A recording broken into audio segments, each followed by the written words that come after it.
آپ کے علم میں ہے کہ آج میں وفات مسیح کے موضوع پر گفتگو کروں گا۔ اس کے پس منظر کے ضمن میں چند باتیں آپ کو بتانا چاہتا ہوں۔ نمبر ایک تو یہ کہ جتنے بھی فتنے اٹھے ہیں امت میں، اور جو اب بھی اٹھ رہے ہیں، وہ سلسلہ ختم ہونے والا تو نہیں ہے۔ ثلاثون دجالون کذابون تو چلتا رہے گا قیامت تک۔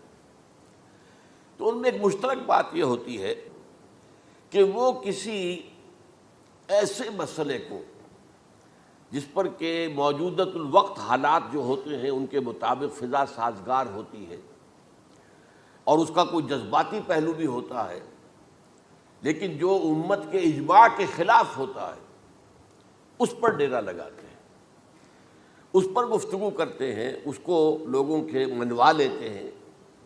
اس کا نتیجہ کیا ہوتا ہے کہ چونکہ وہ چیز مجمع علیہ ہوتی ہے، امت کا اجماع ہے 1400 برس سے، اب اگر اس شے کو انہوں نے غلط ثابت کر دیا اپنے ذوم میں، اور عام لوگوں سے کہ جو صاحب علم نہیں ہے، کہ جو نہیں سمجھ سکتے بات کو، اسے منوا لیا، اس کا مطلب ہے کہ اب اس شخص کے معتقد ہو گئے اور اسلاف سے منحرف ہو گئے کہ یہ تو بے وقوف سے سب لوگ، یہ سارے ہمارے علماء، یہ سارے محدثین، یہ سارے مفسرین، یہ سب بے وقوف تھے، یہ بات بھی نہیں کر سکے۔ یہ ہے وہ شخص، یہ مجدد وقت ہے جس نے یہ بات کہی۔ اس کی ایک مثال یہ ہے وفات مسیح کا معاملہ۔ اس کی ایک مثال میں آپ کو دیتا ہوں، ایک دوسرا فطرہ، وہ بھی غلام احمد کے نام سے شروع ہوا، غلام احمد پرویز۔ وہ یتیم پوتے کی وراثت کا مسئلہ لے کر کھڑا ہو گیا۔ جیسے یہ غلام احمد قادیانی وفات مسیح کا کیسے ہو سکتا ہے کہ ہمارے نبی جو ہے وہ تو فوت ہو کر زیر زمین دفن ہو گئے اور یہ عیسیٰ جو ہے یہ آسمان پر اٹھا لیے، کیسے ممکن ہے؟ اب ظاہر بات ہے عام آدمی جو ہے مسلمان، جس کی حضور سے محبت ہے، حضور کی دل میں تعظیم ہے، عظمت ہے، عقیدت ہے، وہ اس جال میں پھنس جائے گا۔ پھر وہ اپنے دلائل کے ساتھ اس کو جو ہے وہ، اور چونکہ ماحول بھی جو میں سب عرض کروں گا کہ اس کے موافق ہو جاتا ہے اس وقت۔ غلام احمد پرویز نے کیا کہ یتیم پوتے کا مسئلہ، اب یہ اجماع ہے، اگر کسی شخص کا کوئی بیٹا اس کی زندگی میں فوت ہو جائے تو اس کا وراثت میں حصہ نہیں ہوتا، وراثت ہوتی ہے انہی میں جو اس کی موت کے وقت موجود ہو، بیٹے ہوں بیٹیاں ہوں۔ اب اگر جو فوت شدہ بیٹا ہے اس کے کوئی یتیم بچے ہیں تو اب اس میں بڑی ایک جو ہے دلیل، اور دیکھیے جی یتیم بچے بیچارے وہ محروم ہو گئے، یتیم بچوں کا تو زیادہ حق ہونا چاہیے۔ تو یہ تو اب قانون جو ہے، اگر یہ اس پر اجماع ہے تو پھر وہی بات کہ یہ سب بے وقوف لوگ تھے، اور یہ تو بڑے سخت دل اور سنگ دل لوگ تھے جنہوں نے یہ بات گھڑ رکھی ہے۔ یہ میں نے آپ کو دو مثالیں دے دی۔ اب ظاہر بات ہے کہ جو اسلام کا قانون میراث ہے، قانون وراثت ہے، اس کے کچھ بنیادیں ہیں، اس کے کچھ اصول ہیں، ان اصولوں پر وہ کھڑا ہے اور اس کے مطابق جو فیصلہ ہے وہ ہے۔ تو بہرحال یہ میں نے آپ کو مثال دی ہے کہ کسی ایسے مسئلے کو لے کر اس پر ڈیرا لگا لینا، مورچہ بنا لینا، اس سے اپنی عقیدت پیدا کر لینا، اسلاف سے برگشتہ کر دینا کہ یہ کوئی لوگ سمجھدار نہیں تھے، یہ بے وقوف لوگ تھے، جاہل لوگ تھے۔ اچھا، اب اسی پس منظر میں سمجھیے کہ 19ویں صدی کے اواخر میں کیا صورتحال ہندوستان میں ہو گئی تھی۔ انگریز آ گیا تھا اور 1857 کے بعد اس کی براہ راست حکومت قائم ہو گئی تھی۔ اس سے پہلے 1757 سے 1857 تک جو بھی حکومت تھی، ایک تو پورے ہندوستان پر نہیں تھی، لیکن یہ کہ جو بھی تھی وہ ایسٹ انڈیا کمپنی کی تھی، تاج برطانیہ کی نہیں تھی۔ 1857 کے بعد حکومت قائم ہو گئی۔ اب ظاہر بات ہے کہ جب انگریزوں نے فتح کیا ہمیں تو ہم پر روب طاری ہوا کہ نہیں۔ پھر جو زندہ قومیں ہوتی ہیں ان میں کچھ اچھے اوصاف ہوتے ہیں، ان کے اندر فرض شناسی ہے، ان میں دیانت داری ہے۔ انگریز ڈپٹی کمشنر تھا، 9 بجے کا وقت ہے تو ٹھیک 9 بجے دفتر میں موجود ہوگا۔ ہمارے لوگ جو آ رہے ہیں لیٹ آرام سے، لیکن یہ ہے کہ ان کی یہ چیزیں جو ہوتی تھی، پھر بات اگر کی ہے تو اس کو پورا کیا ہے، تو اس حوالے سے ان کا رعب ہوتا ہے۔ اسی طور پر اس زمانے میں ایک صورت یہ پیدا ہو گئی کہ نیوٹن کی فزکس آ گئی، اور معلوم ہوا کہ یہ تو گویا کہ آسمان کی وحی سے بھی زیادہ معتبر ہے۔ سائنس سے جو بات ثابت ہو جائے بس وہ حق ہے، اور جو ثابت نہ ہو سکے وہ ایسے ہی ہیں، وہ تو گویا کہ اوہام ہیں، ان کی کوئی حیثیت نہیں۔ اب اس ضمن میں کیا ہوا، اس وقت جو ہے سر سید احمد خان ایک شخصیت ابھری، انہوں نے جب دیکھا کہ اسلام کی بہت سی چیزیں جو ہیں وہ سائنٹیفک جو انداز فکر ہے اس میں فٹ نہیں بیٹھتی. یہ فرشتے کس بلا کا نام ہے؟ سائنس تو نہیں بتاتی ہمیں. لہذا انہوں نے کہا فرشتہ کوئی نہیں ہے. یہ فورسز آف دی نیچر کو فرشتہ کہہ دیا گیا. یہ جن کیا بلا ہوتے؟ کوئی جن ون نہیں ہے. وہ تو سائنس کی اس میں تو نہیں آتے، دکھائی نہیں دیتے، کوئی جن نہیں. یہ تو جو مشتعل مزاج کے لوگ ہوتے ہیں انسان، ان کو جن کہہ دیا گیا کہ وہ آگ سے پیدا ہوئے. جیسے ہم کہہ دیتے ہیں فلاں شخص غصے میں آگ بگولا ہو گیا، تو آگ تھوڑی ہو جاتا. یہ تو استعارہ ہے. اس طرح یہ جو معجزات ہیں یہ کوئی شے نہیں، ان کی بھی فزیکل توجیحات. یہ حضرت موسیٰ جب پار ہوئے اپنی قوم کو لے کر سمندر کے، تو یہ کوئی معجزہ نہیں تھا. یہ کوئی حضرت موسیٰ کی ضرب کی وجہ سے پھٹا نہیں تھا سمندر، بلکہ وہ تو مد و جزر کا معاملہ تھا. جس وقت سمندر اترا ہوا تھا، جزر میں تھا، تو موسیٰ اپنی قوم کو لے کر گزر گئے. جب فرعون آیا اپنے لشکر کے ساتھ تو سمندر مد پر آ گیا، چڑھایا، لہذا وہ ہلاک ہو گئے. تو معجزات کا انکار، ان تمام کے اندر ایسی فضا پیدا ہو گئی تھی کہ جو عقلی اور سائنٹیفک، عقلی سے آگے بڑھ کر، ایک تو عقلی ہوتا منطقی، ایک ہے عقلی سائنٹیفک، کہ اس کے حوالے سے جو چیز اسلام کی فٹ نہیں بیٹھی، جیسے کہ آپ کہتے ہیں round peg in a square hole اور square peg in a round whole.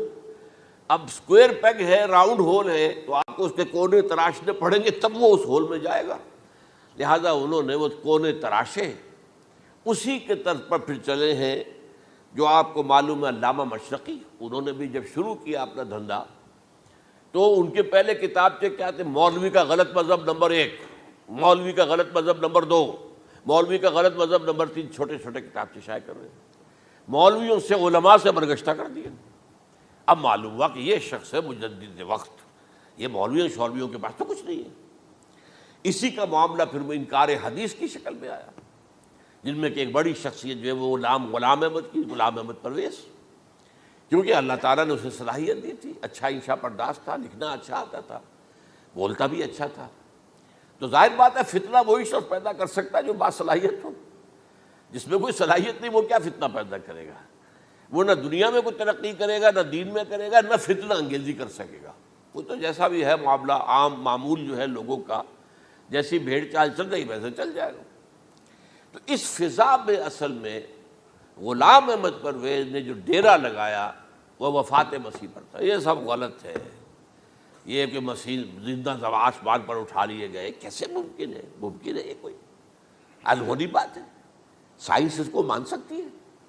وہ تو اصل میں ٹھیک ہے. ان کا کہنا کیا ہے کہ مسیح کو سولی تو چڑھایا گیا تھا، لیکن وہ اس پر مرا نہیں، فوت نہیں ہوا، موت واقع نہیں ہوئی. پھر جب اس کو اتار لیا گیا تو وہ زخمی تھا، مجروح تھا، لیکن تھا زندہ. پھر اس کو غار میں رکھ دیا گیا. پھر اس کے جو معتقدین تھے انہوں نے اس کی مرہم پٹی کی، اس کا علاج کیا. پھر وہ ٹھیک ٹھاک ہو کر پھر وہ وہاں سے چلا گیا، وہاں چھوڑ گیا اپنے اس شہر کو، یروشلم کو، اور اس ملک کو، فلسطین کو. اور پھر وہ آ گیا کشمیر میں، اور کشمیر میں وہ فوت ہوا. اس کی قبر موجود ہے. کسی قبر کی، کوئی پرانی بوسیدہ قبر کا نام لے لیا، فلاں قبر جو ہے وہ عیسیٰ ابن مریم کی. یہ ہے سارا معاملہ. اب ظاہر بات ہے کہ چونکہ ایک انسان کا زندہ آسمان پر اٹھایا جانا، وہ جو سائنسی ذہن ہے وہ اس کو نہیں مانے گا. چاہے قرآن مجید کے اندر تو خرق عادت اور بھی بہت سے ہیں. آخر اصحاب کہف 300 برس تک سوتے نہیں رہے. یہ کوئی سائنس کے حساب کتاب سے صحیح ہے؟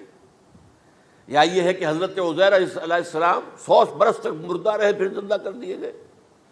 ان کا گدھا بھی زندہ کر دیا گیا جیسا کہ سورہ بقرہ میں آیا، لیکن ان کا کھانا جو ہے وہ صحیح رہا، اس کو مسا نہیں، اس میں کوئی بدبو نہیں آئی. تو واقعات ہوتے ہیں ایسے. اللہ تعالیٰ جو چاہے کرے. خرق عادت ٹھیک ہے، فطری قانون جو بھی ہے، جو لاز آف دی نیچر اللہ نے بنائے ہیں اور اس کے مطابق ہی دنیا چل رہی ہے. لیکن اللہ تعالیٰ کے ہاتھ ٹوٹ نہیں گئے، بند نہیں ہو گئے، اختیار ختم نہیں ہو گیا. میں کیا کروں؟ میں تو قانون بنا بیٹھا، اب تو میں کچھ نہیں کر سکتا. میں تو قانون بنا چکا ہوں کہ آگ جلاتی ہے. اب اگر ابراہیم کو آگ میں ڈال دیا تو میں تو نہیں بچا سکتا، اس لیے کہ قانون ہے، وہ میرا بنایا ہوا قانون. لیکن ہم یہ سمجھتے ہیں ہمارا ایمان ہے اللہ تعالیٰ جو ہے وہ قادر مطلق ہے، وہ جب چاہے اپنے ہی بنائے ہوئے کسی قانون کو توڑے. اسی کو کہتے ہیں خرق عادت. خرق کے معنی ہوتا ہے پھاڑ دینا، توڑ دینا. جیسے کہ وہ سورہ کہف میں لفظ آتا ہے کہ وہ حضرت موسیٰ کو جن کے پاس بھیجا گیا تھا بزرگ کے پاس، انہوں نے اس کشتی کا جس میں وہ سوار تھے اس کا ایک تختہ پھاڑ دیا، توڑ دیا، خرقہ. تو خرق عادت، عادت سے مراد کہ عام عادی قانون، laws, physical laws, chemical laws جو بھی دنیا میں چل رہا ہے، بایولوجیکل لاز، ان کو جب چاہے اللہ توڑے اور اپنی خصوصی مشیت کا اس کے اندر اظہار کر دے. اب اس سلسلے میں جو میں نے آیات آپ کو سنائی ہیں اور اسی طرح کی کچھ اور آیات بھی ہیں، ان میں قادیانی نے اور قادیانیوں نے اصل ڈیرا لگایا ہے لفظ وفات پر. اصل میں یہ لفظ کیا ہے جو لوگ عربی زبان سے واقف نہیں، ان کو بڑی آسانی، وفات وفات وفات، یہ تو آ گیا. توفیتو، توفیتا، متوفی کا، اے موسیٰ میں تمہیں وفات دے دوں گا. اے اللہ جب تو نے مجھے وفات دے دی، تو وفات تو قرآن میں ہے. پھر اس کے ہوتے ہوئے یہ مفسرین کو کیا ہو گیا؟ ان کا دماغ خراب ہو گیا تھا. یہ تمام محدثین جو ہیں اتنی عقل بھی نہیں تھی ان میں. تو یہ وہ بات جو میں پہلے بیان کر چکا ہوں. اب میں آپ کو بتاتا ہوں اصل میں عربی زبان کا قاعدہ. عربی زبان کے اندر ایک سے حرفی روٹ ہوتا ہے، اس سے الفاظ بنتے چلے جاتے. مختلف کھانوں میں پانی ہے، پانی کو آپ نے گلاس میں ڈال دیا، کوئی اور شیپ ہو گئی. کپ میں ڈالا کوئی اور شیپ ہو گئی، اور تشت میں ڈالا کوئی اور شیپ ہو گئی. شیپ تو بدل جائے گی، ہے تو وہی کا وہی پانی. تو اسی طریقے سے مثلاً میں مثال دے رہا ہوں آپ کو. علم یعلم، علم، کسی شے کو جان لیا. عالم یعلم، اعلامن، کسی کو کچھ بتا دیا. علما خود جان لیا، اور عالم یعلم اعلامن، کسی کو کچھ بتا دینا. علم یعلم تعلیمن، کسی کو کوئی بات بڑی اچھی طرح ذہن نشین کرانا، بار بار دہرانا، سمجھا دینا، یہ تعلیم ہو گئی. تعلم یتعلم تعلمن، خود علم حاصل کرنا. اب علم یعلم سے عالم بنا، اور علم یعلم سے معلم بنا، اور تعلم یتعلم سے خود علم حاصل کرنا، اس سے متعلم بنا. متعلم جو کہ علم حاصل کر رہا ہے. اسی طرح استعلام، علم حاصل کرنا کسی چیز کے بارے میں، جسے ہندی میں کہتے جانکاری حاصل کر لینا، اویئرنیس حاصل کر لینا. اب وہی لفظ ہے علم. اب کہیں آپ اس کے مادے کو دکھا کر اور اس کے معنی میں الٹ پھیر کریں گے تو جو شخص عربی زبان سے واقف نہیں وہ تو نہیں جانے گا اس کو. اسی طرح کی مثال ہے وفا. وفا یفی، وقا یقی، وفا یفی. اوفا یوفی ایفاءً، وفا یوفی توفیتاً، توفا یتوفا تعفن، اور استیفاء.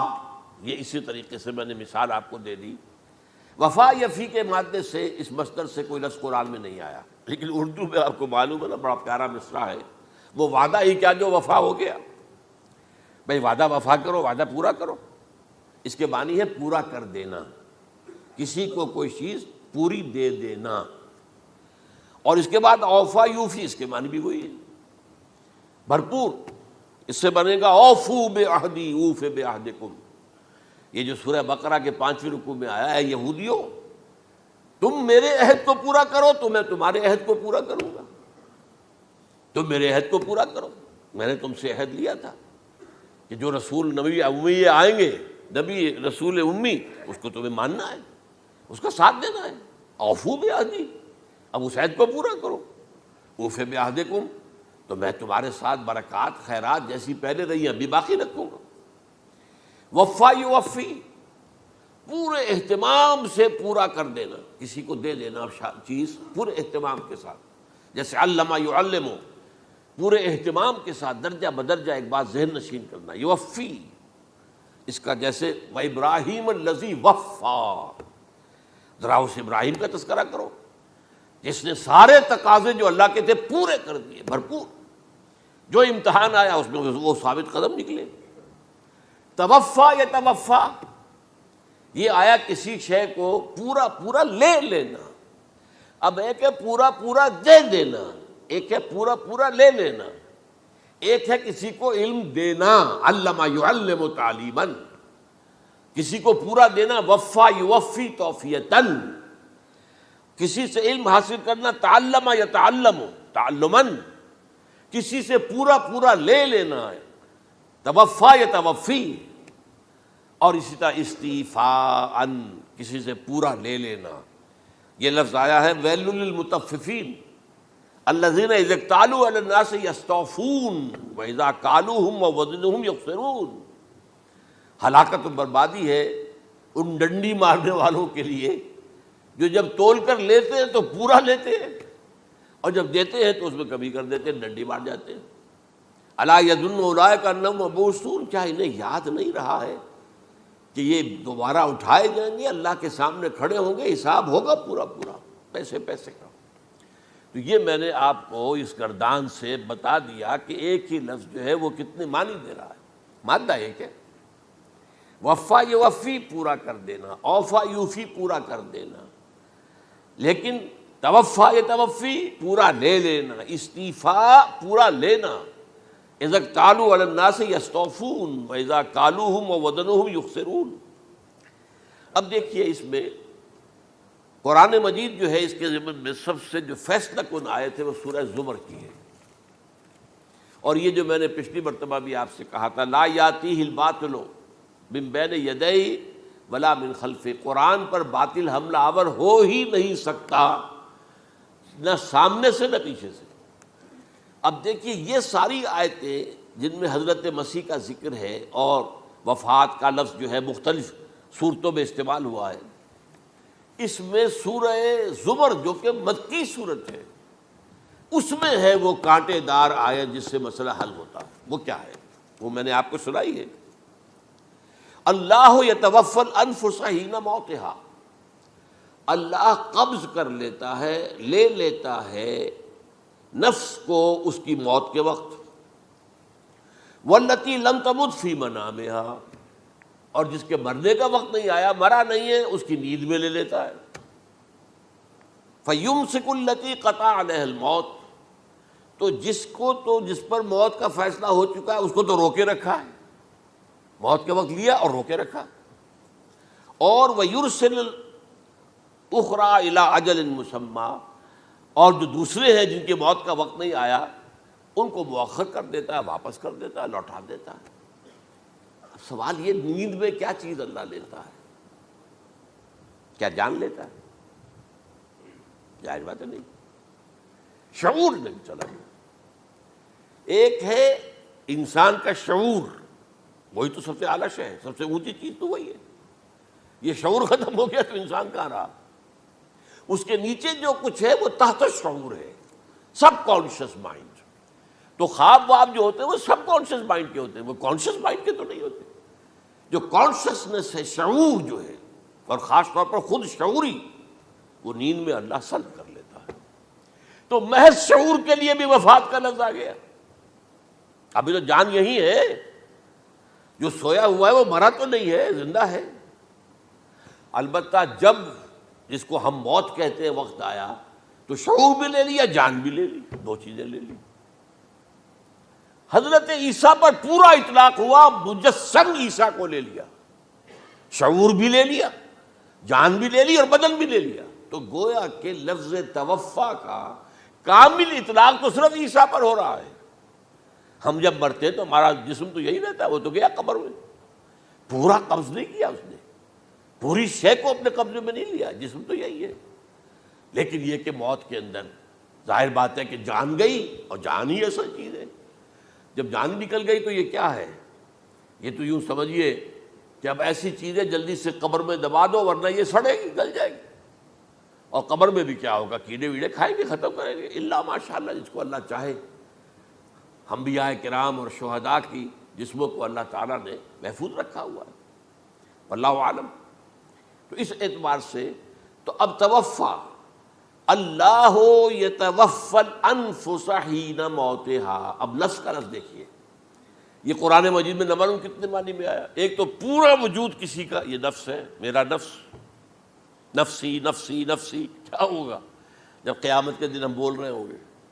اور جو اللہ کے لیے بھی لفظ آ گیا نفس، نفس کے معنی ہم جب بولتے ہیں عام طور پہ تو وہ تو برے سنس میں بولتے ہیں، بھائی یہ نفسانی تقاضے ہیں، ان کو ذرا دبا کے رکھو، لیکن یہ نفس، یحذرکم اللہ نفسہ، اللہ تمہیں ڈراتا ہے اپنے آپ سے، یعنی اللہ اپنی ذات سے ڈراتا ہے کہ وہ جہاں رؤوف اور رحیم ہے وہاں پر وہ عذاب دینے والا بھی ہے، انتقام بھی لیتا ہے، شدید العقاب بھی ہے۔ تو یہ بھی ہو گیا نفس۔ پھر نفس جو ہے ہم اس کو بھی کہہ دیتے ہیں، جو کہ نفس کی ایک کیفیت ہے خاص، نفس لوامہ، نفس امارہ، نفس مطمئنہ، یا ایتھا النفس المطمئنہ ارجعی الی ربک راضیۃ مرضیہ۔ تو یہاں پر کیا ہے؟ نفس سے مراد پہلا جو ٹکڑا ہے، اللہ یتوفی الانفس حین موتہا، شعور جو ہے اس پر لفظ نفس کا اطلاق ہوا، اور جب موت ہوتی ہے تو شعور کے ساتھ جان بھی اس کے اندر شامل، وہ نفس کا اطلاق ہو گیا اس پر بھی۔ اور اصل میں لفظ توفا جو ہے اس کا حقیقی مفہوم اگر پورا ہوا ہے اس معنی میں کہ پورا کا پورا لے لینا، تو وہ تو صرف حضرت مسیح علیہ السلام کے بارے میں ہے۔ شعور جمع جان جمع جسم، وہ سب کے سب اللہ تعالیٰ نے لے لی۔ تو یہ اصل میں اس آیت کے اوپر جو ان لوگوں نے زور لگایا ہے، اس میں اس اعتبار سے کہ یہ لفظ وفات جو ہے اس کے اوپر جو ہے عام طور پر وفات کے معنی ہے موت ہے، حالانکہ قرآن مجید میں موت کا لفظ بھی تو آیا ہے نا، ان موتہا واللتی لم تمت، یہ سارے الفاظ موت کا لفظ بھی تو آتا ہے نا، لیکن یہ کہ وفات کا لفظ بھی ہے، کوئی شک نہیں ہے، حضور کی وفات ہو گئی، فلاں کی وفات ہو گئی، یہ بھی ہے، لیکن یہ اس کا ایک استعمال ہے۔ وفا یفی، اوفا یوفی، وفا یوفی، توفا و یتوفی، استیفا یستعفی، یہ سارے الفاظ اسی سے وفا کے لفظ سے بن رہے ہیں۔ اب یہ کہ اس کے ضمن میں عقلی بات آپ کے سامنے رکھنا چاہتا ہوں، یہ تو میں نے آپ کے سامنے اس لفظ کے حوالے سے، کیونکہ سارا ڈیرا اس لفظ پر ہے ان کا۔ دیکھیے پہلی بات عقلی طور پر یہ ہے جو قرآن سے ثابت ہے، رسول کبھی قتل نہیں ہو سکتا، اور رسول کبھی مغلوب نہیں ہو سکتا۔ اس میں فرق ہے نبی اور رسول کا، نبی قتل ہو سکتا ہے، رسول قتل نہیں ہو سکتا۔ اب یہ علیحدہ بحث ہے، نبی کون ہوتا ہے، رسول کون ہوتا ہے۔ اس میں جو اجماع ہے تمام امت کا وہ کیا ہے کہ رسول خاص ہے، نبی عام ہے۔ نبی بہت آئے ہیں، 1.25 لاکھ آئے ہیں بعض روایات کی روح سے، رسول بہت تھوڑے 313 آئے ہیں۔ قرآن مجید میں یوں سمجھیے کہ 20 کے قریب تو انبیاء کا ذکر ہے، اور 5-7 ہیں جو رسول ہیں۔ حضرت نوح رسول ہیں، آدم تو رسول نہیں تھے، نبی تو تھے۔ حضرت شیس رسول تو نہیں تھے، نبی تو تھے۔ حضرت ادریس رسول تو نہیں تھے، نبی تو تھے۔ نبی تو رسول جو ہیں پہلے وہ تو حضرت نوح ہے۔ تو اس طریقے حضرت جو ہود ہیں، پھر حضرت صالح ہیں۔ اس حوالے سے نبی اور رسول کے فرق کو سمجھیے تو قرآن کہتا ہے کتب اللہ لاغلبن انا ورسلی، اللہ نے طے کر دیا ہے، لکھ دیا ہے، میں اور میرے رسول غالب آ کر رہیں گے۔ رسول مغلوب نہیں ہو سکتا۔ نمبر 2، وَلَقَدْ سَبَقَتْ كَلِمَتُنَا لِعِبَادِنَا الْمُرْسَلِينَ أَنَّهُمْ هُمُ الْمَنْصُورُونَ وَأَنَّ جُنْدَنَا لَهُمُ الْغَالِبُونَ، یہ بات ہمارے طرف سے طے کی جا چکی ہے، پہلے سے طے ہو چکی ہے، پہلے سے معین قانون ہے اپنے ان رسولوں کے بارے میں جنہیں ہم نے بھیجا ہو، رسولوں کے، نبیوں کے بارے میں نہیں، کہ وہی منصور ہوں گے، ان کی مدد کی جائے گی لا محالہ، اور ہمارا جو لشکر ہوگا یعنی رسول کے ساتھ جو لوگ ہوں گے وہ اللہ کا لشکر ہے، وہ حزب اللہ ہے۔ وَأَنَّ جُنْدَنَا لَهُمُ الْغَالِبُونَ، لازماً وہ غالب ہو کر رہیں گے۔ یہ دو چیزیں جو ہے قرآن مجید کے اندر، یہ 2 آیات نص سے قطعی ہیں کہ رسول کبھی مغلوب نہیں ہو سکتا، رسول کبھی قتل نہیں ہو سکتا۔ اب عجیب بات دیکھیے سورہ آل عمران میں، کیونکہ حضرت عیسیٰ کے ساتھ حضرت یحییٰ بھی موجود ہیں۔ حضرت یحییٰ حضرت مریم کے خالہ زاد بھائی تھے، حضرت زکریا کے بیٹے تھے۔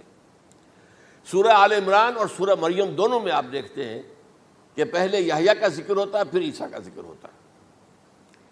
یہ ہم عصر بھی تھے، لیکن یہ کہ سینئر تھے حضرت یحییٰ۔ لیکن حضرت یحییٰ کی مدح قرآن کرتے کرتے آخری بات کیا کہتا ہے، نبیم من الصالحین، لفظ رسول نہیں آیا ان کے لیے۔ اور وہیں سائملٹینیس کنٹراسٹ ہے سورہ آل عمران میں حضرت عیسیٰ کے لیے، وہ سارے ان کی مدح، رسولاً الی بنی اسرائیل، وہ رسول تھے اور وہ نبی تھے۔ نبی قتل ہو گئے، ایک آبرو باختہ لڑکی کی فرمائش پر قتل کر دیا، ایک ڈانسر، اس پر بادشاہ اس وقت جو تھا، وہ بادشاہ کیا تھا، وہ ایسے بادشاہ ہوتے تھے اس زمانے میں جیسے ہمارے ہاں بھاولپور کے جو ہے نواب ہے، بادشاہ تو انگریز تھا، حکومت تو اس کی تھی، لیکن ایک اٹانومی سی دے رکھی تھی۔ راجے جو ہیں، راجہ صاحب ہیں، مہاراجہ ہیں، یہ راجے مہاراجے اور نواب جو ہوتے تھے یہ ایک اٹانومی تھی، باقی یہ کہ اصل میں تو بادشاہ جو ہے تو انگریز کی تھی۔ تو اسی طرح کی ایک اٹانومی جو ہے حکومت وہاں اس وقت تھی اصل میں رومیوں کی، اس کا گورنر وہاں موجود تھا پائلیٹس پونٹس، لیکن یہ کہ انہوں نے یہودیوں کو ایک مذہبی اٹانومی دے رکھی تھی۔ چنانچہ ہیڈرن ان کا ادارہ تھا، دارالقضاء، جہاں چوٹی کے ان کے فقہاء اور لیڈر جو تھے، ربائی، وہ بیٹھتے تھے اور فیصلے کرتے تھے۔ کسی مذہبی معاملے میں جو فیصلہ وہ کر دیتے تھے یہ ان میں معاہدہ تھا، وہ فیصلہ جو ہے وہ پھر ایگزیکیوٹ کیا جائے گا، وہ فیصلہ آخری ہوگا ان کا، وہ خود تو سزا نہیں دے سکتے، سزا تو گورنر دے گا، لیکن یہ کہ اگر ہیڈرن جو ہے ان کا جو وہ ہے ادارہ ٹاپ کا، وہ اگر سزا دے دے، سلا دے، تو گورنر کو وہ سزا دینی پڑے گی، یہ ان کا طے تھا معاملہ۔ تو اس نے حضرت مسیح علیہ السلام کو مرتد قرار دیا، جو ہیڈرن ان کا سب سے اونچا ادارہ تھا۔ اس اعتبار سے ان کو جو ہے، لیکن جیسا کہ میں بتا رہا تھا کہ حضرت عیسیٰ رسول تھے، وہ قتل نہیں ہو سکتے تھے، مغلوب نہیں ہو سکتے تھے، لیکن حضرت یحییٰ نبی تھے، ان کو وہی جو اس وقت کا جو یہودیوں میں سے جو بادشاہ تھا نام کا، جو ہیروڈ اینٹیپاس، یوں سمجھیے کہ اس نے کچھ بہت حرام کاری کی ہوئی تھی، شاید اپنے بھائی کی کسی بیوہ کو، وہ مجھے ایگزیکٹلی یاد نہیں ہے، بغیر اس کے کہ وہ عدت مدت پوری ہو پھر نکاح ہو، اسے اپنے گھر میں ڈالا ہوا تھا، اور اس کی جو لڑکی تھی اس کے اوپر بھی عشق آ گیا تھا، آپ کو دل آ گیا تھا، شادی بھی کرنا چاہتا تھا اس سے، اور اس کا ڈانس تھا، اس پر کہا مانگو کیا مانگتی ہو۔ تو اس نے کہا، اس لیے کہ حضرت یحییٰ جو ہے تنقید کرتے تھے بہت کہ یہ تم کیا حرام کام کر رہے ہو، تم نے جس طریقے سے جس عورت کو گھر میں ڈالا ہوا ہے تم گناہ کر رہے ہو، تم شریعت کے خلاف کام کر رہے ہو۔ اس کو کہا تھا یو ڈاٹر آف سن، اس لڑکی کو کہا تھا تم جو کہ گناہ کی بیٹی ہو، اور وہ ناراض تھے، اور وہ ملکہ بھی جو تھی اس وقت تھی، اور یہ اس کی بیٹی بھی بہت ناراض تھے۔ تو انہوں نے کہا، مجھے وعدہ لے لیا کہ دیکھو جو کہہ رہے ہیں، جو مانگوں گی مانگنا پڑے گا، مانگنا، ہاں مانگوں گا، مجھے یحییٰ کا سر چاہیے۔ ایک دفعہ تو وہ کانپ گیا، اسے اندیشہ تھا کہ اگر یحییٰ کو میں نے قتل کر دیا تو یہودیوں کے اندر ہو سکتا بغاوت ہو جائے، لیکن پھر اس نے پھر تانا دیا، تم کیسے بادشاہ ہو، اپنا وعدہ پورا نہیں کرتے۔ پھر انہوں نے کہا ٹھیک ہے، حکم دیا، اور وہ جیل میں تھے پہلے سے ہی، وہاں گیا اور جو ہے ان کا سر قلم کیا، لا کے پیش کر دیا۔ تو نبی جو ہیں جن کی بڑی مدح ہوئی ہے سورہ مریم کے اندر، جب آپ پڑھیں گے تو ان کی شان جو ہے، لیکن نبی تھے، صرف رسول نہیں تھے۔ اور حضرت عیسیٰ رسول تھے، رسول قتل نہیں ہو سکتا، نبی قتل ہو سکتا۔ تو یہ قاعدہ جو ہے وہ بھی قرآن نے اس سائملٹینیس کنٹراسٹ کے حوالے سے سورہ آل عمران میں حضرت یحییٰ اور حضرت عیسیٰ کا تقابل کر کے بتا دیا۔ تو ایک تو بات یہ ہے کہ اس اعتبار سے میں جو آپ کو آیت سنا چکا ہوں، یہ جو جرائم جو ہے سورہ نساء کے اندر یہودیوں کے اللہ تعالیٰ نے بیان کیے ہیں، ان میں سے یہ بھی ہے وَقَوْلُهُمْ إِنَّا قَتَلْنَا الْمَسِيحَ عِيسَى ابْنَ مَرْيَمَ، اور ان کا یہ کہنا کتنا بڑا جرم ہے جو یہ کہہ رہے ہیں ہم نے عیسیٰ ابن مریم کو قتل کر دیا۔ لیکن یہاں ایک عجیب کیفیت ہے، رسول اللہ کے رسول کو، عام طور پر اس کی کنسٹرکشن کو لوگ سمجھے نہیں ہیں، وہ سمجھتے ہیں انہوں نے خود ہی کہا رسول اللہ، انہوں تو رسول اللہ کہتے تو قتل کیسے کرتے؟ یہ اللہ نے کہا، اچھا ان کا کہنا یہ ہے کہ اللہ کے رسول کو قتل کر دیا۔ وَقَوْلُهُمْ إِنَّا قَتَلْنَا الْمَسِيحَ عِيسَى ابْنَ مَرْيَمَ رسول اللہ، ان کا یہ کہنا کہ ہم نے عیسیٰ ابن مریم کو، مسیح کو قتل کر دیا، وہ اللہ کے رسول کو۔ وَمَا قَتَلُوهُ وَمَا صَلَبُوهُ، انہوں نے نہ اسے قتل کیا، نہ سولی پہ چڑھایا، ولیکن شبہ لہم، بس مشابہت پیدا کر دی گئی ان کے لیے، شبہ میں ڈال دیا گیا ان کو۔ وَإِنَّ الَّذِينَ اخْتَلَفُوا فِيهِ لَفِي شَكٍّ مِّنْهُ، اور جو لوگ اختلاف کر رہے ہیں ان کے بارے میں وہ بس شکوک میں مبتلا ہیں، مَا لَهُم بِهِ مِنْ عِلْمٍ، ان کے پاس کوئی علم نہیں ہے، إِلَّا اتِّبَاعَ الظَّنِّ، صرف گمان کی پیروی کر رہے ہیں۔ وَمَا قَتَلُوهُ يَقِينًا، اور ہرگز قتل نہیں کیا۔ یہ کلیئر سورہ نساء کی آیت نمبر 157 ہے۔ اب یہاں ایک سوال پیدا ہوتا ہے، پھر کون قتل ہوا؟ واقعہ تو ہوا ہے، سولی کا واقعہ ایک ہسٹوریکل واقعہ ہے، پھر کون صلیب پہ چڑھا؟ حضرت عیسیٰ تو صلیب پر نہیں چڑھ سکتے، اس لیے کہ صلیب کی موت کو سمجھا جاتا تھا بہت ذلت کی موت ہے، بہت حقارت کی موت ہے، بہت ملعون موت ہے۔ تو جب عیسیٰ مغلوب نہیں ہو سکتے تو صلیب پہ کیسے چڑھا دیے جائیں گے؟ قتل ہونا تو بعد میں ہوگا نا، پہلے تو آپ صلیب پر لٹکائیں گے اس کو نا، تب وہ جب مرے گا تو کہیں گے قتل بھی ہو گیا، ہم نے قتل کر دیا۔ صلیب کیا ہوتی تھی یہ معلوم ہے آپ کو؟ ایک لمبی لکڑی، ایک جو ہے ٹرانسفرس آ جائے گی اس کے اوپر، اور اس میں سے یہ ہے کہ اس کے دونوں، ایک شخص کے جو ہے دونوں ہاتھ وہ نیل کر دیے جاتے تھے، یہ جو اوپر جو ہے کراس کا جو نشان ہے وہ کیلیں ٹھوک کر لگا دیے گئے، اور پاؤں دونوں جو ہے وہ پیروں کے اندر کیلیں ٹھوک کر وہ اس لمبی لکڑی کے ساتھ جو نیچے سے آ رہی ہے اس میں لگا دیے۔ اب وہ بلیڈنگ ہو رہی ہے، اس کا جو حال ہے پتلا ہو رہا ہے، اس کا رفتہ رفتہ سسک کر مرتا ہے نا، اسی لیے اسے کہتے ہیں بڑی ملعون موت ہے۔ ایک ہے آپ نے پھانسی دی کسی کو، ایک جھولا جھولتا ہے اور گیا، ختم ہو گیا۔ آج کل تو کیا ہوتا ہے، کرسی پہ بٹھایا، ذرا کرنٹ چھوڑا اور گئے صاحب، وہ ٹیکا لگایا پتہ ہی نہیں چلا اور پیٹ ٹیکے کے ساتھ آدمی مر گیا، تو یہ بھی ہوتا ہے۔ لیکن یہ کہ بدترین موت جو ہے صلیب کی موت ہے۔ تو یہ واقعہ تو ہوا ہے صلیب کا، لیکن یہ کہ کون مرا؟ اب دیکھیے عیسائیوں کا کہنا کیا ہے، عیسیٰ صلیب پر چڑھے، وہاں فوت ہو گئے، مر گئے، پھر انہیں نکالا گیا، ایک قبر میں رکھ دیا گیا، لیکن قبر وہ جو تھی اس طرح نہیں تھی زمین میں کھودی ہوئی، بلکہ ایک پہاڑ کے اندر ایک چھوٹا سا کھو تھا، غار سی وہاں رکھ دیا گیا، لیکن وہاں سے وہ زندہ ہو گئے۔ اگلے دن جب لوگ آئے تو دیکھا وہ قبر تو خالی ہے، عیسیٰ کہاں گئے؟ وہ زندہ ہو کر آسمان پر اٹھا دیے گئے، اور آسمان پر جانے سے پہلے وہ اپنے حواریین سے ملے بھی تھے، کہا میں زندہ ہوں۔ یہ ہے ان کا عقیدہ، اور اس کے بعد یہ بھی عقیدہ ہے کہ دوبارہ آئیں گے، قیامت کے قریب آئیں گے، یہ بھی عقیدہ ہے۔ ہمارا عقیدہ کیا ہے؟ نہ سولی پر چڑھے نہ قتل ہوئے، بلکہ اللہ نے انہیں اٹھا لیا، بل رفعہ اللہ الیہ، اللہ تعالیٰ نے انہیں اٹھا لیا۔ جیسے کہ آتا قرآن میں، یا عیسیٰ انی متوفیک ورافعک الی، اے عیسیٰ میں تمہیں قبض کر لوں گا، قبضے میں اپنے لے لوں گا اور اپنی طرف اٹھا لوں گا، رافعک الی، یہ قرآن مجید کا قول ہے۔ البتہ یہ ہمارا بھی عقیدہ ہے کہ وہ دوبارہ آئیں گے، وَإِنَّهُ لَعِلْمٌ لِلسَّاعَةِ، وہ قیامت کی ایک عظیم ترین نشانی ہوں گے کہ جب وہ آئیں گے، اور اس کے بعد جو ہے یا جو اینٹی کرائسٹ ہوگا، کہ جو کہ جھوٹا عیسیٰ ہوگا، جھوٹا دعویٰ کرے گا، جسے کہ مسیح الدجال کہا گیا، اس کے ساتھ مقابلہ ہوگا، اسے قتل کریں گے، اور تمام یہودی اس کے بعد قتل ہو جائیں گے، جو بھی اس وقت تک کفر پر قائم رہیں گے۔ اگر ان میں سے کوئی اس وقت حضرت عیسیٰ پر ایمان لے آئے تو وہ شاید بن جائے۔ بہرحال یہ ہے یہود، ان کا جو ہے قادیانیوں کا وہ عقیدہ کیا ہے، سولی پر تو چڑھا، گویا کہ ذلت والی بات تو ہو گئی، مغلوب تو ہو گیا، قرآن کی نفی اس پہلے کیوں، وما صلبوہ وما قتلوہ، تو گویا کہ سولی پر چڑھ گیا تو وہ بدترین جو ہے تکلیف، مصیبت، مشقت وہ ساری تو آ گئی، مغلوبیت تو آ گئی، لیکن یہ کہ اس کے بعد کہتے ہیں مرا نہیں، وہ ابھی وہ سسک ہی رہا تھا کہ اتار دیا گیا۔ اس کے بعد اس کے جو شاگرد تھے، حواری تھے، انہوں نے مرہم پٹیاں کی، پھر وہ ٹھیک ہو کر چلا گیا کہیں اور، ہجرت کر گیا اپنی قوم سے جو ان کے خیال میں کشمیر ہے، اور یہاں آ کر وہ تبھی موت مر گیا، بات اللہ اللہ ختم ہوا معاملہ۔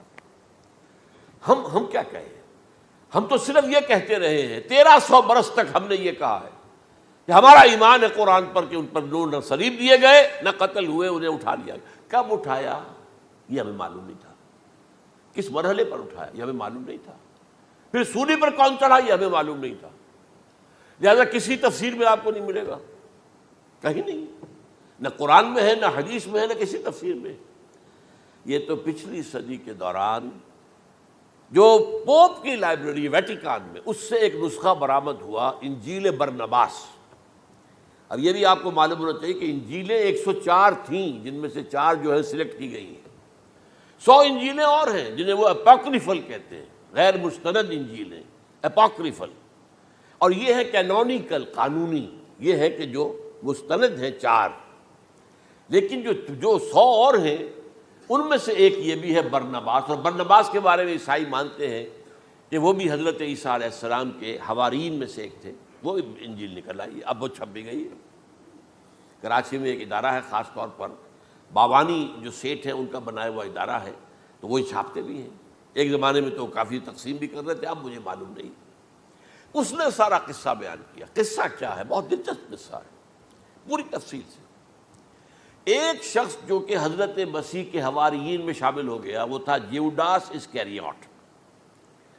یہ شخص اصل میں تھا ایک زیر زمین تنظیم وہاں چل رہی تھی، زیلوٹس، انڈر گراؤنڈ موومنٹ، تاکہ ہم رومنوں کی حکومت یہاں سے ختم کریں اور اپنی پوری حکومت اور آزادی حاصل کریں۔ ان میں سے یہ بھی تھا، ان کا سرگنا تھا برابس، برابا ڈاکو اسے کہا جاتا ہے، برابس۔ ظاہر بات ہے کہ قانون شکن تھا تو ڈاکو ہی تھا۔ اچھا، ان میں سے یہ شخص جو ہے، اس نے جیوڈاس نے حضرت عیسیٰ کے معجزے دیکھے بہت، اور اتنا یقین ہو گیا اسے کہ یہ شخص جو ہے عیسیٰ، یہ ایک مرتبہ اگر رومیوں پر لعنت بھیج دے، کرس کر دے، تو رومی ختم ہو جائے۔ لیکن ان سے کئی دفعہ جو ہے پھیر ڈال کر، ہیر پھیر کے ساتھ کوشش کی گئی کہ رومیوں کے خلاف وہ کوئی جو ہے وہ لعنت ملامت کر دے، وہ نہیں کرتے تھے۔ یہ ایک علیحدہ بات ہے، کیوں نہیں کرتے تھے، یہ اس وقت میرا موضوع نہیں ہے۔ منہاج عیسوی کیا تھا، منہاج موسوی کیا تھا، منہاج محمدی کیا تھا، ان میں فرق ہے۔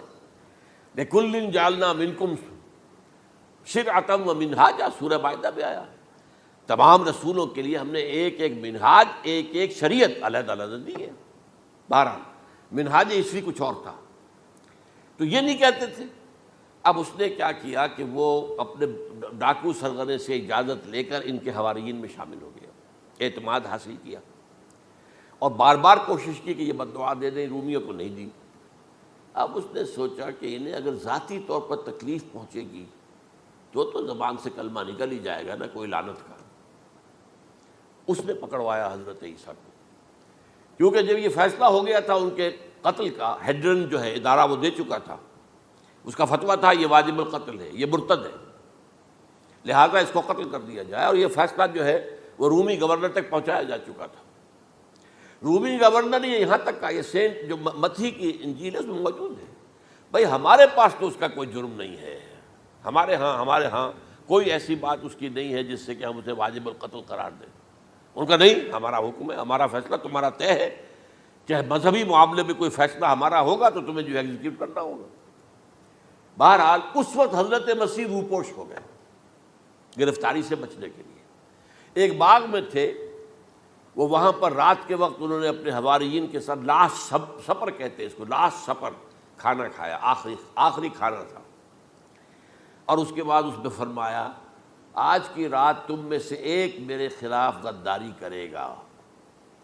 یہ کہہ کر حضرت مسیح تو ایک کوٹھڑی میں چلے گئے، جو ہوتی ہے باغ کے اندر، کوئی کھرپے ورپے جو ہے، کوئی وہاں پہ کسیاں رکھی ہوئی، تو اس میں خود جا کر عبادت میں مصروف ہو گئے۔ اپنے حواریین سے کہا کہ تم بھی عبادت کرو۔ وہ حواریین سو گئے۔ اب یہ اسکریوٹ جو ہے یہ اٹھا، یہ گیا رومیوں سے جا کر کہا، میں پہنچا دیتا ہوں عیسیٰ تک، پکڑوا دیتا ہوں، آؤ میرے ساتھ۔ 30 ان کے آدمی آئے۔ اس سے کہا باغ کے باہر کھڑے رہو تم، میں اندر جاؤں گا، تھوڑی دیر کے بعد تم آنا، جسے میں کہوں اے میرے استاد، پکڑ لینا اسی کو۔ یعنی رومنز کو معلوم نہیں تھا کہ یہ کون ہے عیسیٰ، لیکن یہ کہ یہ تو یہودیوں کو معلوم تھا نا سب کچھ۔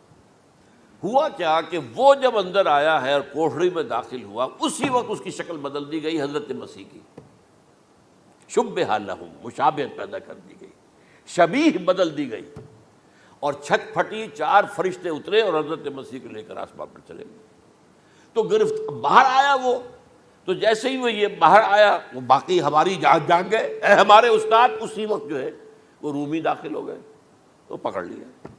تو اصل میں گرفتار ہوا ہے برنباس کی انجیل کے مطابق یوڈاس اسکریوٹ، وہ سولی چڑھا ہے۔ لعنتی موت اس پر آئی، کیوں آئی ہے؟ غداری کی اس نے، بٹرے کیا حضرت مسیح علیہ السلام کو، تو وہ تو مستحق تھا، کوئی ظلم نہیں تھا۔ اگر عیسیٰ کی جگہ کسی اور کو دے دیا جاتا ایسے کسی کو پکڑ کر تو وہ تو ظلم ہو جاتا نا، اس کا تو کوئی جرم نہیں تھا، تو یہ تو واقعی مجرم تھا۔ وہ سولی چڑھا ہے اور حضرت عیسیٰ کو اٹھا لیا۔ یہ ہے وہ ساری تفصیل جو کہ انجیل برنباس کے اندر موجود ہے۔ The Gospel of our Lord according to Saint Barnabas, یہ اس کا نام ہے۔ ایونجیلیم برنابے، یہ جو ہے یونانی زبان میں اس کا نام ہے یا لیٹن میں۔ بہرحال یہ ہے معاملہ۔ تو پہلی بات تو یہ ہے کہ عقلی طور پر رسول نہ مغلوب ہو سکتا ہے نہ قتل ہو سکتا ہے، ہمارا عقیدہ ہے، وہاں ماں صلبوہ و ماں قتلوہ۔ لیکن یہ کہ اگر یہودی، اگر جو قادیانی مانتے ہیں سولی چڑھ گئے تو صلیب تو ہو گئی، قرآن کی نفی تو ہو گئی، ہاں مرا نہیں، یہ دوسری بات ہے۔ دوسری بات یہ ہے کہ رسولوں کے باب میں اللہ کا قانون کیا ہے؟ اگر کسی قوم کی طرف رسول کو بھیجا اور اس قوم نے بحیثیت مجموعی انکار کر دیا، رد کر دیا، ریجیکٹ کر دیا، پوری قوم ہلاک، اور رسول اور اس کے جو چند ساتھی ایمان لے آتے تھے وہ وہاں سے ہجرت کر کے چلے جاتے تھے۔ لیکن ہجرت کر کے جاتے تھے تو اس کے بعد کسی اور مقام پر کریں گے اہل نظر تازہ بستیاں آباد، پھر وہاں پر ایک قوم انہوں نے جو ہے اپنا مرکز بنایا، ایک نئی امت کھڑی ہو گئی۔ اس کی سب سے بڑی مثال کیا ہے؟ قوم عاد ختم ہوئی حضرت ہود علیہ السلام کو ریجیکٹ کرنے کے باعث، ہلاک کر دی گئی۔ حضرت ہود علیہ السلام اپنے ساتھیوں کو لے کر، یہ قوم عاد تھی عرب کا جزیرہ نما عرب کے جنوبی علاقے کے اندر، جو اب صحرا ہے، بہت بدترین صحرا ہے، الربع الخالی جسے کہتے ہیں، خالی ہے، وہاں کوئی زندگی کے آثار ہے ہی نہیں، نہ کوئی پتیاں ہیں، نہ کوئی گھاس ہے، نہ کوئی انسان ہے، نہ کوئی حیوان، کچھ نہیں۔ الربع الخالی، بدترین صحرا ہے۔ وہ صحرا ایسا ہے کہ اس کے اندر کوئی چیز ٹکتی نہیں ہے، جو چیز اوپر ہوگی وہ دھستی چلی جائے گی، اندر چلی جائے گی۔ ورنہ عام صحرا کے اندر ریت کے اوپر اونٹ بھی چلتا ہے، انسان بھی چلتے ہیں، لیکن اس میں نہیں۔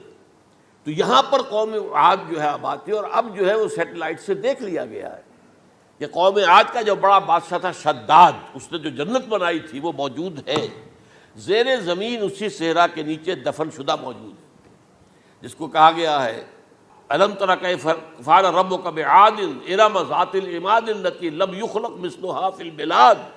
ایسے ایسے ستونوں والا جیسے پہلے دنیا میں بنے ہی نہیں تھے۔ وہ قوم عاد تھی، بڑی زبردست قوم تھی، قوم جبارین، لیکن یہ کہ اس کے بعد ہلاک ہو گئی۔ اب حضرت ہود اپنے مسلمان ساتھیوں کو لے کر نکل گئے، جزیرہ نما عرب کے مغربی کونے میں جا کر، شمال مغربی کونے میں آباد ہو گئے۔ وہاں ایک نئی قوم پیدا ہوئی، سمود۔ اب یہ اسلامی بستی بن گئی، لیکن اس کے اندر بھی پھر بعد میں زوال آیا، پھر وہاں نبی بھی آئے، لیکن اس کے بعد یہ کہ آخری رسول بھیجے گئے حضرت صالح، اور وہ بھی ہلاک ہوئے کیونکہ حضرت صالح کو انہوں نے رد کر دیا۔ تو یہ میں نے مثال دی ہے آپ کو کہ رسول جو ہے وہ وہاں سے اگر ہجرت کرتا ہے تو ہجرت کر کے وہ یہ نہیں جان بچا کے جا کے گمنامی میں کہیں مر گیا، وہ تو جا کر اپنے ساتھیوں کو لے کر جائے گا، اور جا کر جو ہے وہاں پر جو ہے ایک نئی جگہ پر آباد ہوگا، ایک نئی تہذیب ابھرے گی۔ تو یہ تو نہیں ہوا، یہ گمنام ہو کر آ کر کشمیر میں مر گیا تو اس کی کیا حیثیت ہوئی؟ حضرت عیسیٰ علیہ السلام یا تو اگر ہجرت کرتے، یا جب انہیں معلوم ہو گیا تھا کہ میرے قتل کا فتویٰ ہو گیا ہے، تو آپ وہاں سے ہجرت کر سکتے تھے، لیکن اپنے ساتھیوں کو تو لے کر جاتے نا، اپنے حواریین کو لے کر جاتے، اور کہتے ہیں 12 حواریین کے علاوہ اور بھی کوئی 70 کے قریب لوگ تھے جو ان پر ایمان لائے تھے، ان کو لے کر جاتے، کسی جگہ جا کر آپ آباد ہوتے، وہاں ایک نئی جو ہے بستی بنتی، وہاں مسلمانوں کی ایک آبادی ہوتی۔ تو ان میں سے تو کوئی شے بھی نہیں ہوئی، بات ہی ختم ہو گئی۔ لہذا عقلی طور پر بھی یہ بات ثابت نہیں ہو سکتی، خلاف عقل ہے، قرآن کے اصولوں کے خلاف ہے کہ وہ سولی چڑھے ہوں لیکن مرے نہ ہوں، پھر اتر گئے تو مرہم پٹی کر دی۔ اچھا، کیا رومنوں کو اور یہودیوں کو پتہ نہیں چلا کہ مریم پٹی ہو رہی ہے اس کی اور عیسیٰ مرا نہیں ہے؟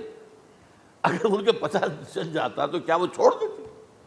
اب مرہم پٹی کے بغیر تو 12 جو شخص سولی پر لٹکا رہا ہے وہ تو تقریباً مردہ ہی ہوتا ہے نا، وہ کہ چلیے ہو سکتا ہے کہ کوئی ایسا امکان ہو کہ اس کی نبض ابھی چل رہی ہو اور وہ اتار لیا جائے اور مرہم پٹی کر لی جائے تو بچ جائے، لیکن یہ کہ پھر اس کے بعد وہ اگر وہاں سے ہجرت کرتے تو وہاں سے وہ اپنے حواریین کو لے کر جاتے اور کسی نئی جگہ پر جا کر آباد ہوتے۔ ان دونوں اعتبارات سے یہ بات ناقابل قبول ہے، ناقابل یقین ہے۔ لیکن اسی مسئلے کو لے کر انہوں نے، جو جیسا کہ میں نے بتایا تھا، وفات ہو گئی، کیسے ہو سکتا ہے ہمارے نبی جو سید المرسلین ہے وہ تو زیر زمین دفن ہو گئے اور یہ جو آسمان پر اٹھا لیے گئے، یہ کیسے ہو سکتا؟ بس اس کے اوپر عام لوگ جو ہیں وہ متاثر ہوئے، اور خاص طور پر وہ سائنٹیفک مائنڈ جو بن گیا تھا، تو چونکہ سائنس کے اس خاکے کے اندر وہ بات فٹ نہیں بیٹھتی، لہٰذا ان لوگوں نے اس کو قبول کیا۔ اب یہ کہ یہ جو واحد استثناء ہوا ہے یہ کسی اور کے ساتھ نہیں ہوا۔ ویسے حضرت مسیح کی پوری شخصیت مستثنیٰ ہے، بن باپ کے تو کوئی اور رسول پیدا ہوا ہی نہیں، نہ نبی پیدا ہوا۔ پھر وہ معجزے جو حضرت مسیح کو ملے کسی نبی کو نہیں ملے۔ حضرت صالح کو ایک ہی معجزہ ملا تھا نا ایسا کہ لوگوں نے کہا کہ تم یہ اس چٹان میں سے ابھی ایک گابن اونٹنی برآمد کر کے دکھا دو، وہ دکھا دی گئی، پھر ہلاک کر دیے گئے۔ لیکن جو اور معجزے حضرت مسیح کو دکھائے ہیں وہ بچپن میں بولے ہیں، گود میں تھے یا پگوڑے میں تھے، بولے ہیں انی عبد اللہ آتانی الکتاب وجعلنی نبیا۔ یہ بات نہ ہوتی تو حضرت مریم کے کیا حشر کرتی قوم کہ تمہاری بغیر شادی کے یہ کہاں سے لے آئی ہو تم، یہ تو ولد الزنا ہے۔ پھر تو یہ سارا معاملہ جو ہے حضرت عیسیٰ بولے ہیں وہاں پہ، خود وہ بچہ بولا ہے۔ اب اس کے بعد بولنے کی لوگوں کے اندر کیا گنجائش تھی؟ زندہ کو مردہ کر دینا، ثم بإذن اللہ، مردہ زندہ ہو گیا۔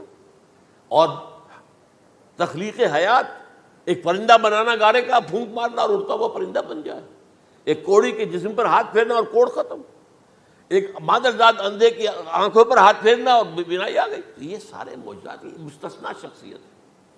ان کا یہ استثناء کیوں کیا گیا، یہ بڑی تلخ بات ہے، یہ یاد کر لیجیے، کیونکہ یا تو قوم اسی وقت ہلاک کر دی جاتی جیسا کہ ہوا قوم نوح، قوم ہود، قوم عاد، قوم ثمود، قوم شعیب، یہ ہوا کہ نہیں ہوا؟ اور صدوم اور عمورہ کی بستیاں جہاں حضرت لوط بھیجے گئے، اور آل فرعون جو ہلاک کیے گئے، یا تو پوری قوم ہلاک کی جاتی؟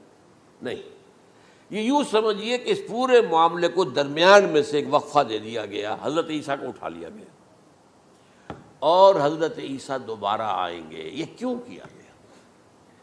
اب اس میں بڑی تلخ بات آپ سے کہہ رہا ہوں، یہ آپ کے لیے قبول کرنا آسان نہیں، حلق سے نیچے اٹھنے کی مشکل سے۔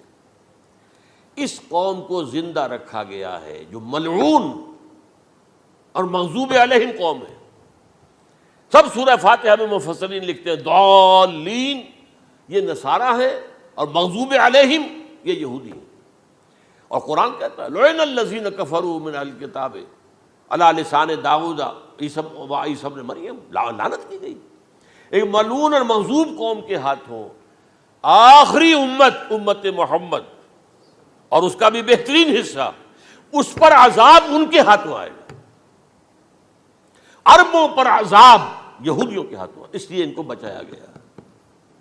یہ میں نے کئی دفعہ واقعہ سنایا، مولانا اصلاحی صاحب بتایا کرتے تھے، کیونکہ وہ راجپوت تھے، یو پی کے راجپوت، مشرقی حصے کے، کہ ہمارے ہاں کوئی نوجوان اگر کوئی بڑی گری ہوئی حرکت کرتا تھا تو اس کے سر پر چمار کے ذریعے، چمار کے ہاتھوں جوتا لگوایا جاتا تھا۔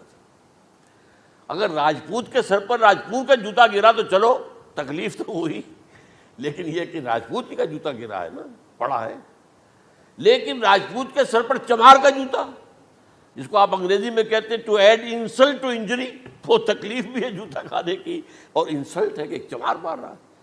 یہ امت سب سے خیر امت ہے، کنتم خیر امت اخرجت للناس۔ اس کے لیے عذاب بھی بدترین آئے گا، اور کن پر آئے گا؟ اس امت کا جو اصل نیوکلیس ہے عرب، جس کے بارے میں حضور کی حدیث موجود ہے ویل للعرب، عرب کے لیے بہت بڑی ہلاکت ہے۔ اور آج ہماری نظر میں آ رہا ہے وہ ملعون اور مغضوب علیہم قوم، ان کے سینے کے اندر خنجر کی طرح بھونکی گئی ہے، اور 30 کروڑ کے قریب عرب بے حمیتی، بے غیرتی، بزدلی، کمزوری، ذلت، مسکرت کی مثال بنے ہوئے۔ کوئی بول سکتا ہے اس اسرائیل کے خلاف؟ کوئی بول سکتا ہے؟ 30-35 لاکھ آدمی ہے اسرائیل کے اندر یہودی، اس سے زیادہ تو امریکہ میں 50 لاکھ کے قریب، کل 1.25 کروڑ آدمی ہے یہ یہودی پوری دنیا کے اندر۔ لیکن دیکھیے جو چاہتا کرتا ہے، جب چاہا اس نے عراق کے ایٹمک انسٹالیشن کو تباہ کر دیا، اور سعودی عرب کی فضا میں اس کو فیول کیا ہے انہوں نے، دوبارہ ریفیولنگ جو ہوئی ہے ان کے جہازوں کی، وہ سعودی عرب کی فضا میں ہوئی۔ یہ صورت جو ہے عربوں کے اوپر، اور اب جو آنا ہے آرمگدان، کیونکہ پوری عیسائی دنیا یہودیوں کے قبضے میں ہے، اور یہ رومی ایک حدیث کی روح سے 80 علم لے کر حملہ آور ہوں گے تم پر، اور یہ ہوگا مڈل ایسٹ میں۔ آپ کو معلوم ہے پوری دنیا میں کہا جا رہا ہے 3rd ورلڈ وار جو ہونے والی ہے وہ مڈل ایسٹ میں ہوگی، اور میں ٹوائنبی کا قول آپ کو سنا چکا ہوں، 1950 کا قول ہے اس کا۔ یہ اس وقت تک تو سوال ہی پیدا نہیں ہوتا تھا، سارا تصادم جو ہو رہا تھا وہ ایک طرف روسی اور اس کے ساتھی تھے، روس اور اس کے ساتھی، دوسری طرف یہ مغربی یورپ اور امریکہ تھا۔ کوئی مسلمانوں اور عیسائیوں کی کسی جنگ کا تو کوئی امکان نظر ہی نہیں آتا تھا۔ لیکن ٹائنبی نے کہا ہے، جو سب سے بڑا فلاسفر آف ہسٹری ہے 20ویں صدی کا، کہ اب جو جنگ ہوگی بڑی، جو اس نیکسٹ سینچری کی، 21st سینچری کی، وہ در حقیقت کمیونزم کے درمیان اور کیپٹلزم کے درمیان نہیں ہوگی، بلکہ عیسائیوں اور مسلمانوں کے درمیان ہوگی۔ یہ میں اس کا حوالہ بھی پورا آپ کو دے چکا ہوں، اس نے یہ کہاں یہ بات کہی۔ تو یہ ہے، یہ بات جان لیجئے، اور مڈل ایسٹ میں ہوگی، گریٹر اسرائیل بنے گا۔ حدیث میں خبریں، یہ سارے مسلمان ممالک تمہارے ہاتھ سے نکل جائیں گے مسلمانوں، یہ عراق اور اردن اور یہ اور وہ، یہاں تک کہ ترکی، سعودی عرب کا بھی شمالی حصہ نکل جائے گا۔ البتہ مدینے کا جو ان کا پروگرام ہے اس کو اللہ نہیں پورا ہونے دے گا، مدینے میں داخلے کی ان کو اجازت نہیں ملے گی۔ بہرحال یہ سارا کچھ ہونے والا ہے۔ وہ وقت بھی آنے والا ہے کہ حضور کی ایک حدیث کے مطابق ایک شخص کے 1000 بیٹے ہوں گے تو 999 ختم ہو جائیں گے، ایک بچے گا۔ یہ وقت بھی آنے والا ہے کہ حضور فرماتے ہیں اتنی بڑی جنگ ہوگی، اتنی خوریزی ہوگی کہ پوری زمین اٹ جائے گی لاشوں سے۔ تو پرندہ جو ہے، کوئی ایک تو پرندے ہوتے ہیں کہ جو مردار خور ہے، گدھ ہے، وہ تو بڑی خوشی سے اتریں گے، تناول فرمائیں گے لاشوں کو۔ اسی طریقے سے کوے ہیں، چیلے ہیں، لیکن جو نفاست پسند پرندے ہیں وہ لاش کے اوپر اترنا نہیں چاہتے۔ تو ایک پرندہ اڑتا چلا جائے گا، اسے کہیں زمین پر اترنے کی جگہ نہیں ملے گی، لاشیں ہی لاشیں ہوں گی، یہاں تک کہ وہ تھک ہار کر اس کے جو ہے پر جواب دے جائیں گے، گرے گا تو لاش پر گرے گا۔ یہ وقت آنے والا، اور یہ یہودیوں کے ہاتھوں، یا یہودیوں کے جو سپورٹرز ہیں اس وقت، جو ان کے ہاتھ میں آلہ کار ہیں، ان کے ہاتھوں آنا ہے۔ میرے نزدیک اس کام کے لیے اس ملعون قوم کو، کہ جو حضرت عیسیٰ کے زمانے سے ملعون ہو چکی ہے، اس کو باقی رکھا گیا ہے، اسے یہ موقع دیا گیا ہے۔ اس نے اسرائیل بنا لیا ہے، تقریباً 2000 سال کے بعد وہ دوبارہ آ کر آباد ہوئے اس سرزمین میں جہاں سے نکال دیے گئے تھے 70 عیسوی کے اندر۔ یہ سارا کچھ کیوں ہو رہا ہے؟ تو در حقیقت میرے نزدیک واللہ عالم حکمت خداوندی اس میں یہ ہے، انہیں روک کر رکھا گیا ہے اور حضرت عیسیٰ کو اٹھا لیا۔ پھر وہی عیسیٰ آئیں گے اور انہی کے ہاتھ میں یہ ہلاک ہوں گے، سوائے اس کے، چونکہ جو ایک میں نے آپ کو کئی دفعہ حوالہ دیا ہے، فلاڈلفیا ٹرمپٹ ایک رسالہ نکلتا ہے پروٹیسٹنٹ عیسائیوں کا، انہوں نے یہ لکھا ہے، اس نے لکھا ہے ایک پرچے کے اندر کہ جب حضرت مسیح آئے گی، اینٹی کرائسٹ ہوگا، وہ لکھا اس نے کہ وہ یہودی ہوگا، حالانکہ وہ پرو یہودی ہے۔ وہ جتنے بھی یہ جو کرسچن زائنسٹ ہیں، یہ تو یہودیوں سے بڑھ کر زائنسٹ ہیں، ان کے بڑے سپورٹرز ہیں۔ تو لیکن اس نے لکھا ہے اینٹی کرائسٹ ول بی اے جیو۔ ابھی کچھ عرصے پہلے آپ کو یاد ہوگا نوسٹریڈیمس کا بڑا چرچا ہو گیا تھا، اس کی جو ہے وہ پیشن گوئیاں، اور یہ کہ ایک مسلمان ہوگا اینٹی کرائسٹ، اور صدام کے بارے میں اشارے کیے جا رہے تھے کہ وہ اینٹی کرائسٹ ہوگا وغیرہ وغیرہ۔ لیکن انہوں نے لکھا ہے کہ وہ اینٹی کرائسٹ یہودی ہوگا، اور اس نے لکھا 80% یہودی قتل ہو جائے گا۔ یہ میں نے ایک تعویل کی ہے اپنے ذہن میں کہ 20% شاید وہ ہوں جو حضرت عیسیٰ کی جو سیکنڈ کمنگ ہے، آمد ثانی کے موقع پر ان پر ایمان لے آئیں اور وہ بچ جائیں۔ لیکن جو بھی حضرت عیسیٰ کا انکاری ہوگا وہ ختم کر دیا جائے گا، جیسے قوم نوح ختم ہوئی، قوم ہود ختم ہوئی، قوم عاد ختم ہوئی، قوم صالح ختم ہوئی، اسی طریقے سے۔ تو یہ قانون خداوندی پورا ہونا ہے۔ بس ایسے ہی ہے جیسے کسی کو پھانسی کا حکم تو ہو گیا ہو لیکن ابھی ایگزیکیوشن نہ ہوئی ہو، ہوتا ہے 2 سال 3 سال گزر جاتے ہیں کہ پھانسی کا حکم ہے لیکن یہ کہ اب وہ پھانسی نہیں ہو رہی ہے، وہ اپیل در اپیل معاملہ چل رہا ہے۔ یہ ہے میرے نزدیک واللہ عالم، اللہ تعالیٰ نے یہ کوڑا ان مسلمانوں کے لیے رکھا ہوا ہے، کیونکہ جن کے رتبے ہیں سوا، ان کی سوا مشکل ہے۔ جتنا اونچا مقام اللہ نے دیا عربوں کو، ان میں حضور کو اٹھایا، ان کی زبان میں اپنا آخری کلام نازل کیا، تو ان کی ذمہ داری بھی بہت ہے۔ جن کے رتبے ہیں سوا، ان کی سوا مشکل ہے۔